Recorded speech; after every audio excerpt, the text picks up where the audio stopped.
Hello दोस्तों, आप सभी का the logical Indian YouTube channel में बहुत बहुत स्वागत है। मैं हूं एडवोकेट पंकज कुमार त्रिपाठी और आज 25 मार्च 2024 की इस वीडियो में हम लोग चर्चा करने जा रहे हैं कि क्या मायावती जी प्रधानमंत्री बन सकती हैं। अब जबकि विपक्षी दलों में दरारें हैं, उत्तर प्रदेश में देखा जाए तो विपक्षी दल दो हिस्से में बंट गया है। एक सपा और कांग्रेस का इंडिया गठबंधन, दूसरी तरफ बीएसपी जो अलग लड़ रही है। यानी यूपी में त्रिकोणीय मुकाबला होना है, क्योंकि एक तरफ बीजेपी और एनडीए लड़ रहे हैं। तो क्या मायावती जी प्रधानमंत्री बन सकती हैं? अभी भी कोई रास्ता है? जी हां दोस्तों, मायावती जी प्रधानमंत्री पद की बहुत प्रमुख दावेदार दिखाई दे रही हैं। दो फार्मूले ऐसे दिख रहे हैं जिससे बहन जी प्रधानमंत्री बनने जा रही हैं। अभी इसको तय ही माना जाना चाहिए। कैसे माना जा सकता है? सबसे पहली बात कि कोई भी दूसरा व्यक्ति, दूसरा का मतलब वर्तमान प्रधानमंत्री नरेंद्र मोदी के अलावा, प्रधानमंत्री बनेगा ये तभी जबकि बीजेपी एनडीए चुनाव हार जाए। अब सवाल उठता है कि जब एनडीए बीजेपी चुनाव हार जाती है, उसकी सीटें 200 या 200 के आसपास हो जाती हैं, तब फिर कौन प्रधानमंत्री बनेगा विपक्ष से और किस आधार पर? तो अब दोस्तों इसमें मैं दिखा रहा हूं कि ऐसी दशा में सबसे बड़ी संभावना बहन जी के पक्ष में है, मायावती जी के पक्ष में है। सबसे बड़ी संभावना। सबसे पहली बात कि अगर मोदी जी चुनाव हार जाते हैं, पूर्ण बहुमत में बीजेपी नहीं आती है, तो फिर प्रधानमंत्री पद के कौन कौन लोग दावेदार हैं। हम इस क्रम में केवल विपक्ष के नेताओं को रखकर चर्चा करने जा रहे हैं और दो फार्मूलों से यह दिखाई दे रहा है कि अगली प्रधानमंत्री मायावती जी हो सकती हैं। कौन कौन से दो फार्मूले हैं उस पर भी चर्चा करूंगा। सबसे पहले ये देखिए कि अगर मोदी जी चुनाव हारते हैं तो विपक्ष के कौन कौन से नेता प्रधानमंत्री पद के प्रबल दावेदार दिख रहे हैं। सबसे पहले जो सबसे बड़ी पार्टी है विपक्ष की, कांग्रेस अध्यक्ष मल्लिकार्जुन खड़गे जी, इनके साथ दो प्लस पॉइंट होगा। एक तो कि ये सबसे बड़ी पार्टी के नेता हैं और दूसरा कि ये दलित समाज से आने वाले नेता हैं।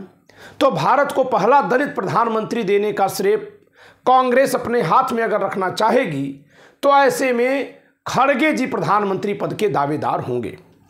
तो आप पहले खड़गे जी को यहां देख लीजिए। लेकिन क्या ऐसा होगा कि बड़ी पार्टी होने के बावजूद भी प्रधानमंत्री पद की चाबी कांग्रेस के हाथ में न आए? तो अब हम अन्य दावेदारों पर भी चर्चा कर लेते हैं। अन्य दावेदारों में सबसे पहला नंबर उस पार्टी के नेता का आएगा जो विपक्ष की पार्टियों में दूसरे नंबर की पार्टी होगी। ध्यान दीजिएगा, सबसे बड़ी पार्टी तो कांग्रेस होनी है, इसमें कोई संदेह नहीं, क्योंकि उसका पूरे भारत भर में जनाधार है, भारत भर में वो चुनाव लड़ रही है। अन्य पार्टियां अपने अपने इलाकों में केवल चुनाव लड़ रही हैं, अन्य इलाकों में चुनाव ही नहीं लड़ रही हैं, तो उनके प्रत्याशी जीतने न जीतने की तो बात ही नहीं है। लेकिन फिर भी दूसरे नंबर पे कौन सी पार्टी आने जा रही है, ये बहुत महत्वपूर्ण है, बहुत महत्वपूर्ण है। तो दूसरे नंबर पर पार्टी कौन कौन सी आ सकती है? दूसरे नंबर पर हम राज्यवार देखते जाते हैं। सबसे पहले हम बड़े राज्यों की गणना कर लेते हैं, चर्चा कर लेते हैं। तो सबसे बड़ा राज्य है यूपी, जहां कुल सीटें कितनी हैं? जहां कुल सीटें हैं 80। तो 80 में से कौन सबसे बड़ा बनेगा ये देखना है। इसके बाद का दूसरा सबसे बड़ा राज्य है महाराष्ट्र, यहां कुल सीटें हैं 48। और तीसरा सबसे बड़ा राज्य है वेस्ट बंगाल, यहां कुल सीटें हैं 42। महाराष्ट्र पर चर्चा करते हैं। महाराष्ट्र में विपक्ष की 3 बड़ी पार्टियां मिलकर चुनाव लड़ रही हैं। जी हां, 3 बड़ी पार्टियां मिलकर चुनाव लड़ रही हैं। तो जब 3 बड़ी पार्टियां मिलकर चुनाव लड़ रही हैं तो किसी एक पार्टी के लिए 16 से ज्यादा, 16 हम क्यों कह रहे हैं? 16 तियां 48, 16 दूना 32, 16 तियां 48, एवरेज 16 से ज्यादा सीट ले आना संभव नहीं है, चाहे शिवसेना हो, एनसीपी हो या कांग्रेस हो। एनसीपी तो बहुत छोटे में लड़ रही है, कांग्रेस को हटाकर गिनना है, क्योंकि कांग्रेस तो एक नंबर पे रहेगी विपक्ष में संख्या के आधार पर। हम दूसरे नंबर की बात कर रहे हैं। तो शिवसेना यहां अधिकतम 16 सीट जीत पाएगी। यह चमत्कार होगा, उससे ज्यादा जीत ही नहीं सकती। अब चलते हैं पश्चिम बंगाल। पश्चिम बंगाल में विपक्ष में अकेले ममता बनर्जी जी हैं, यानी यहां से हम उद्धव ठाकरे जी को ले लेते हैं, अब यहां से ममता बनर्जी को लेते हैं। तो ममता बनर्जी जी यहां 42 में से बहुत सीट जीत सकती हैं, तो 25 तक जीत सकती हैं, अधिकतम 25 सीट तक जीत सकती हैं। 25 से 30 हम रख लेते हैं, तो 42 सीटों में से 25 से 30 सीटें मिल सकती हैं ममता बनर्जी जी को। एक पार्टी की और भी चर्चा कर लेते हैं दोस्तों। यहां स्टालिन महोदय की पार्टी है, यहां पर तमिलनाडु और पुदुचेरी मिलाकर के 40 सीट होती है। 40 सीटों में से डीएमके को कितना आ सकती है, तो डीएमके की भी 30 सीट के आसपास आ सकती है। यानी पश्चिम बंगाल में ममता बनर्जी 30 सीट पा सकती हैं, इधर स्टालिन भी 30 सीट पा सकते हैं, क्योंकि यहां बीजेपी नहीं है। और वहां जब भी इलेक्शन का ट्रेंड देखा गया है, तो या तो डीएमके के पक्ष में होता है या एआईडीएमके के पक्ष में होता है। इस समय तमिलनाडु की हवा डीएमके के पक्ष में है, स्टालिन के पक्ष में है। तो वहां वो 40 में से 39 सीट तमिलनाडु की और एक पुदुचेरी की, 40 में से अधिकतम 30 सीटें ला सकते हैं। 30 सीटों तक, 25 से 30 हम इनको भी रख सकते हैं कि अधिकतम 25 से 30 सीटें स्टालिन की पार्टी ला सकती है। अब हम आते हैं यूपी में। यूपी में दो बड़ी पार्टियां सपा और बसपा। सपा चुनाव लड़ रही है 63 सीटों पर। तो 63 में से अगर हम 50% का एवरेज माने, क्योंकि एक अनुमान तो लेना पड़ेगा, इसके बाद में दूसरा फार्मूला भी लगेगा, तो सपा 30 सीट के आसपास जीत सकती है। अगर हम एक अनुमान पर बात करें तो सपा 30 सीट जीत सकती है, सपा। और बसपा अगर आधे की बात करें तो वो 80 सीटों पर चुनाव लड़ रही है, तो बसपा 40 सीटें जीत सकती है। अब अगर हम दोनों को बराबर पे ही रख लें कि जितनी सपा जीत रही है उतनी ही बसपा भी जीत रही है, मान लेते हैं, क्योंकि सीट अधिक लड़ने कम लड़ने से कोई नहीं चुनाव ज्यादा जीत जाता।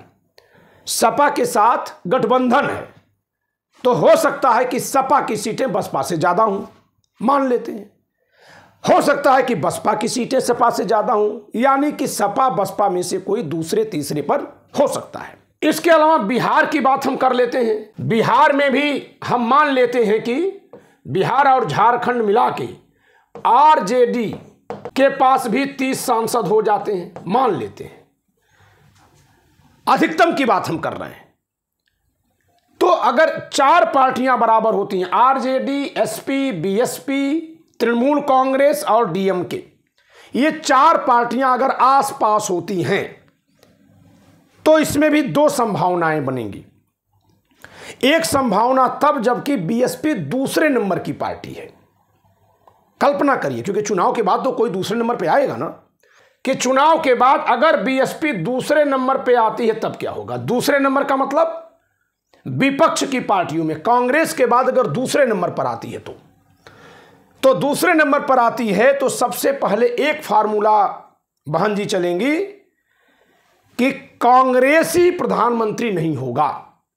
इनका एक फार्मूला होगा कि जनता बीजेपी के खिलाफ तो है लेकिन कांग्रेस के पक्ष में नहीं थी, ये सबको जनता ने वोट दिया है, इसलिए कांग्रेस जो है एक कालीन का काम करे जिस पर और लोग बैठेंगे। और कांग्रेस चूंकि बीजेपी से लड़ रही है, सबसे प्रमुख दल है बीजेपी से लड़ाई में, उसकी व्यवस्था है कि वो कहीं इस तरह से भारत में न दिख जाए कि बीजेपी से रोकने की बजाय वो अपना प्रधानमंत्री बनाने के ज्यादा प्रयास में थी। तो ऐसे में उसको गैर कांग्रेसी प्रधानमंत्री देने पर सहमत होना पड़ेगा। और जब गैर कांग्रेसी प्रधानमंत्री देने पर सहमति बनेगी तो फिर मायावती जी के पास ये फार्मूला होगा कि क्योंकि ये दूसरे नंबर की सबसे बड़ी पार्टी हैं, इसलिए इनको प्रधानमंत्री बनाया जाए। इनकी इस बात का विरोध कोई क्षेत्रीय दल नहीं कर पाएगा, क्योंकि ये संख्या में ज्यादा होंगी, समझिएगा। तो ऐसे में ये प्रधानमंत्री बनेंगी। एक तर्क और भी इनके पक्ष में आएगा कि भारत को पहला दलित प्रधानमंत्री चाहिए। तो ऐसे में ये गठबंधन में न होने के बावजूद भी संपूर्ण गठबंधन के सहयोग से प्रधानमंत्री बन जाएंगी। तो एक तो फार्मूला ये दिखाई दे रहा है, लेकिन ये तब जबकि कांग्रेस के बाद ये दूसरे नंबर की सबसे बड़ी पार्टी बने। अब अगर ये तीसरे, चौथे, पांचवें या छठवें पर आती हैं तब कैसे प्रधानमंत्री बनेंगी? तब भी ये प्रधानमंत्री बन सकती हैं दोस्तों। देखिएगा, यही एकमात्र नेता हैं जो इसके बावजूद भी प्रधानमंत्री बनने जा रही हैं। शर्त क्या है कि मोदी जी को बहुमत न मिले, बीजेपी को बहुमत न मिले, एनडीए को भी न मिले। अगर एनडीए को मिल जाएगा तो उसके घटक दल इनको बनाने की बजाय मोदी जी के अलावा किसी और को प्रधानमंत्री बना लेंगे, जैसे गडकरी जी हैं और कोई नेता। लेकिन जब एनडीए और बीजेपी को बहुमत नहीं मिलेगा तब की बात है। यानी बीजेपी एनडीए सरकार बनाने की स्थिति में नहीं है, इंडिया भी स्थिति में नहीं है, बीएसपी को साथ में लेकर के सरकार बनाने के लायक है। अब जरा देखिए ऐसे में क्या होगा। मान लेते हैं कि दूसरे पर आ गई ममता बनर्जी या स्टालिन या अखिलेश यादव या तेजस्वी, यही चार नेता हैं जो आ सकते हैं। तो कांग्रेस के बाद दूसरे, तीसरे, चौथे, पांचवें पर ये लोग हो गए और बीएसपी अधिकतम छठवें तक चली गई। लेकिन एक चीज इसके हाथ में अगर है, वो क्या कि बिना बीएसपी के सहयोग के न तो इंडिया की सरकार बनेगी न एनडीए की बनेगी। अब ऐसी अवस्था में देश में प्रधानमंत्री कौन बनेगा? तो जान लीजिए दोस्तों कि ऐसी अवस्था में मायावती जी ही प्रधानमंत्री बनेंगी, क्योंकि ये समर्थन देंगी ही नहीं इंडिया को जब तक कि इनको प्रधानमंत्री न बनाया जाए। यही शर्त ये एनडीए पर भी रखेंगी कि जब तक इनको प्रधानमंत्री न बनाया जाए तब तक ये वहां समर्थन नहीं देंगी। तो ऐसे में जो स्थिति बिहार में नीतीश कुमार की है कि सबसे कम विधायक लेने के बावजूद भी, तीसरी नंबर पार्टी होने के बावजूद भी, और वो भी तीसरी नंबर जो दूसरे के आधे पर, पहली दूसरी पार्टी आरजेडी बीजेपी के लगभग आधे पर हैं नीतीश कुमार, लेकिन लगातार मुख्यमंत्री पर मुख्यमंत्री बने जा रहे हैं। यानी एक तरह से दो के झगड़ा का लाभ उठाना। तो वही स्थिति केंद्र में बनेगी मायावती जी के पक्ष में। कैसे बनेगी? मायावती जी के पक्ष में ऐसे बनेगी क्योंकि ये एनडीए और इंडिया दोनों से बराबर दूरी पर हैं, और ये एकदम सीधे एक शर्त रखेगी कि जब तक आप हमको प्रधानमंत्री नहीं बनाएंगे हम समर्थन नहीं देंगे। ऐसे में बीजेपी और कांग्रेस दोनों ही पार्टियां ये श्रेय लेने के लिए कि पहला दलित प्रधानमंत्री हमने बनाया, इनको समर्थन देने के लिए बाध्य होगा। अब एक दिक्कत आएगी इंडिया गठबंधन की तरफ से इनको, कि अगर ये छोटी छोटी पार्टियां इनको समर्थन नहीं देंगी तो भले इंडिया गठबंधन बिखर जाएगा लेकिन ये प्रधानमंत्री नहीं बन पाएंगी। क्यों? क्योंकि केवल कांग्रेस के समर्थन दे देने से भी ये प्रधानमंत्री बन पाएंगी ये संभव नहीं होगा, क्योंकि ये खुद तीसरे, चौथे, पांचवें नंबर पर हैं और कांग्रेस इतनी बड़ी पार्टी नहीं बनने जा रही है कि केवल कांग्रेस और बीएसपी मिलकर सरकार बना पाए। तो अगर कोई इनमें से इनका विरोध कर देगा तब तो ये नहीं बन पाएंगी। लेकिन अब आते हैं कि कौन इनका विरोध कर सकता है, जरा इस पर चर्चा कर लेते हैं। क्या स्टालिन इनका विरोध करेंगे? जी नहीं। क्यों? क्योंकि वो प्रधानमंत्री पद के दावेदारी में हैं ही नहीं।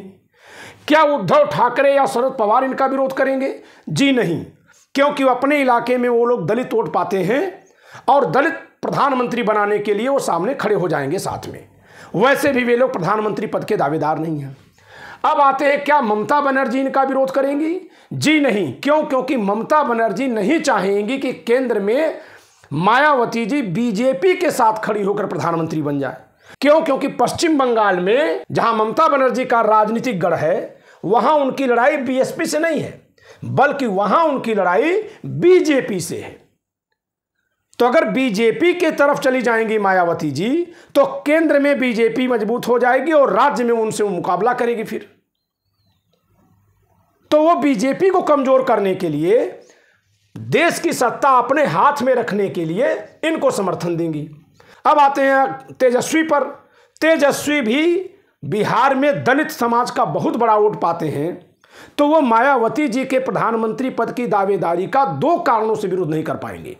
एक तो उम्र का अंतर, अभी तेजस्वी तो खुद प्रधानमंत्री बनेंगे नहीं, उम्र के आधार पर देखा जाए तो देश नहीं स्वीकार करेगा।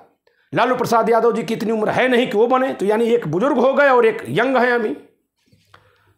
तो ऐसे में मायावती जी उम्र के आधार पर प्रधानमंत्री पद के लिए दावेदारी में आगे निकल जाएंगी, त्याग करने के लिए कहा जाएगा तेजस्वी से। ठीक यही बात अखिलेश यादव पर भी लागू हो जाएगी। वैसे भी 2019 के गठबंधन में वो कह चुके हैं कि मायावती जी प्रधानमंत्री बनेंगी, वो प्रदेश की राजनीति देखेंगे, मुख्यमंत्री बनेंगे।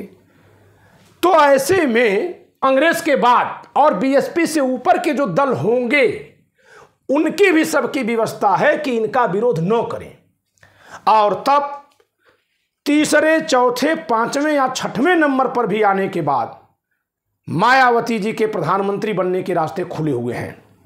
लेकिन फिर से बता दूं दोस्तों, ये फार्मूला तब लागू होगा जबकि देश में चुनाव के बाद समीकरण ऐसे बने कि सत्ता की चाबी इनके हाथ में चली जाए। बिना इनके समर्थन के न तो इंडिया ब्लॉक प्रधानमंत्री बनाने लायक हो, सरकार बनाने लायक हो, न एनडीए ब्लॉक प्रधानमंत्री बनने लायक हो, सरकार बनाने लायक हो। तब प्रधानमंत्री कौन बनेगा देश का, यह निश्चित है कि मायावती जी ही बनेंगी। ये रह गया पहला फार्मूला, जिसका मैंने 2 पार्ट बताया आपको। एक तब जबकि ये दूसरे नंबर पर है तो बहुत आसानी से प्रधानमंत्री बन जाएंगी, और दूसरा तब जबकि ये तीसरे, चौथे, पांचवें पर हैं तो थोड़ी कसरत होगी, थोड़ी इधर उधर होगा, लेकिन प्रधानमंत्री बनेंगी यही। अब आते हैं एक और फार्मूले पर जिस पर बीएसपी खुद काम कर रही है। जी हां, मायावती जी 2007 के फार्मूले पर चल रही हैं इस समय। 2007 के फार्मूले पर। 2007 का फार्मूला क्या था? बहुजन से सर्वजन की ओर। जहां अखिलेश यादव ने पीडीए की बात की है दोस्तों, पीडीए, पिछड़ा दलित अल्पसंख्यक, ऐसा कह करके उन्हें लाभ मिला है कि नहीं, लेकिन एक डेंट मिला है। लाभ मिलता मैं तब कहता जब पल्लवी पटेल इसी फार्मूले के कारण उनके साथ होने के लिए विवश हो जाती, मायावती जी उनके साथ होने के लिए विवश हो जाती, अनुप्रिया पटेल उनका विरोध नहीं कर पाती क्योंकि वो पिछड़े की बात कर रहे हैं, ओम प्रकाश राजभर उनका विरोध कर नहीं पाते, संजय निषाद विरोध में खड़े नहीं होते, जयंत चौधरी उनके साथ जुटे रहने के लिए बाध्य हो जाते। तब तो पीडीए, पिछड़ा दलित अल्पसंख्यक, अल्पसंख्यक को छोड़ दीजिए, वो बेचारे तो उसी को वोट देते हैं जो बीजेपी को हराने की स्थिति में हो, चाहे आप कितना भी अल्पसंख्यक लिख लीजिए और चाहे कितना भी अल्पसंख्यक को तिरस्कृत कर दीजिए। अगर कोई बीजेपी को हरा रहा है तो मुसलमानों की दशा दुर्भाग्यवश मैं कह रहा हूं, देश में ऐसी हो गई है कि वो उसी को वोट देता है। लेकिन दलित और पिछड़े की बात करें तो दलित समाज 3 वर्गों में बंटने जा रहा है, 4 वर्गों में बल्कि मैं कहूंगा। एक तो पीडीए के फार्मूले की वजह से थोड़ा सा हिस्सा आएगा अखिलेश यादव के पास, उस फार्मूले से आएगा या नेताओं से आएगा ये आप जान रहे हैं हमसे बेहतर।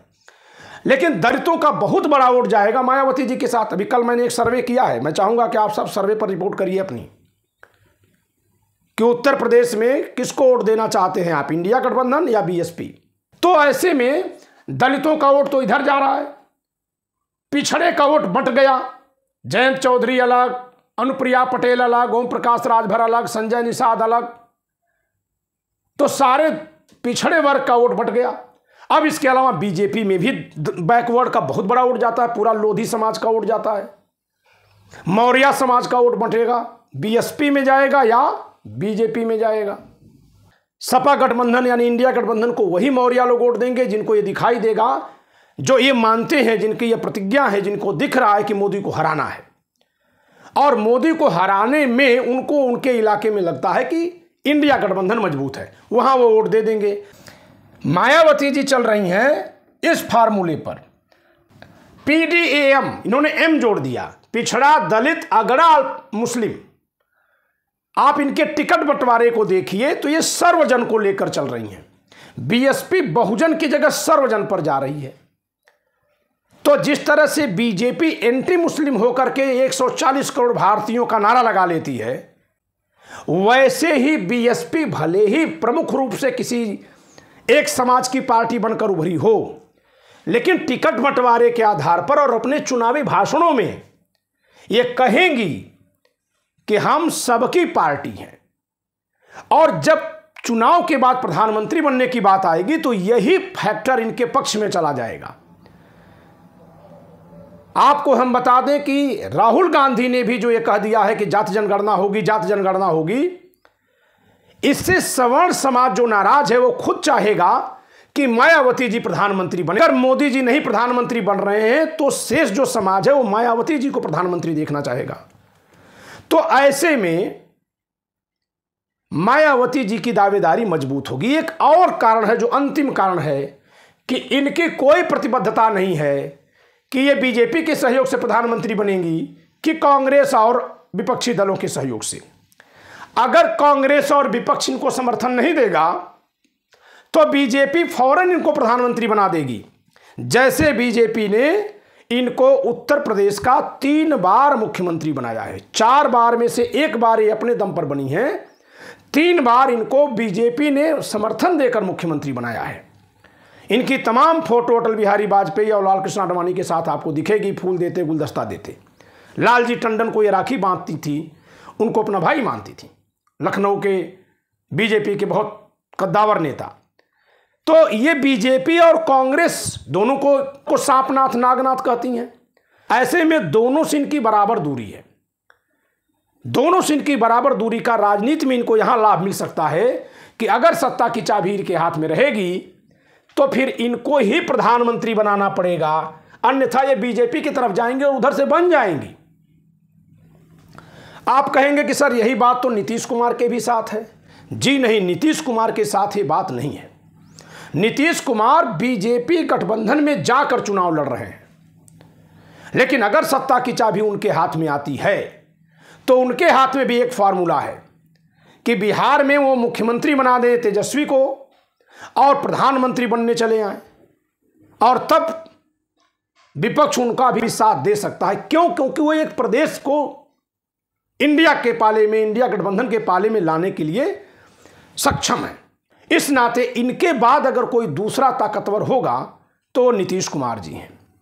इसलिए मेरा अपना आकलन है कि अगर मोदी जी चुनाव हारते हैं, एनडीए चुनाव में इस तरह की स्थिति में आता है कि सरकार नहीं बना सकता, तब भारत का प्रधानमंत्री पद पर बैठने का जिसकी सबसे प्रबल संभावना है उस नेता का नाम है मायावती। दोस्तों, ये एक तार्किक विश्लेषण है। आप इस पर अपना कमेंट दे सकते हैं, अपनी प्रतिक्रिया दे सकते हैं। वीडियो को लाइक करिए, शेयर करिए, चैनल सब्सक्राइब न किए हो सब्सक्राइब करिए। इस वीडियो में इतना ही। आप सभी को होली की बहुत बहुत शुभकामनाएं, बधाई। देखिए, आजकल एक नया चलन चल गया है कि बहुत से त्योहारों का लोग विरोध कर रहे हैं। तो मैं इस पर अपनी सफाई ये दूंगा, ये बात अपनी ओर से सुझाव के तौर पर कहूँगा कि हम लोग रमज़ान नहीं मना रहे हैं हिंदू होने के नाते, हम ईद नहीं मनाते, हम क्रिसमस नहीं मनाते, तो क्या इसकी बधाई नहीं देते?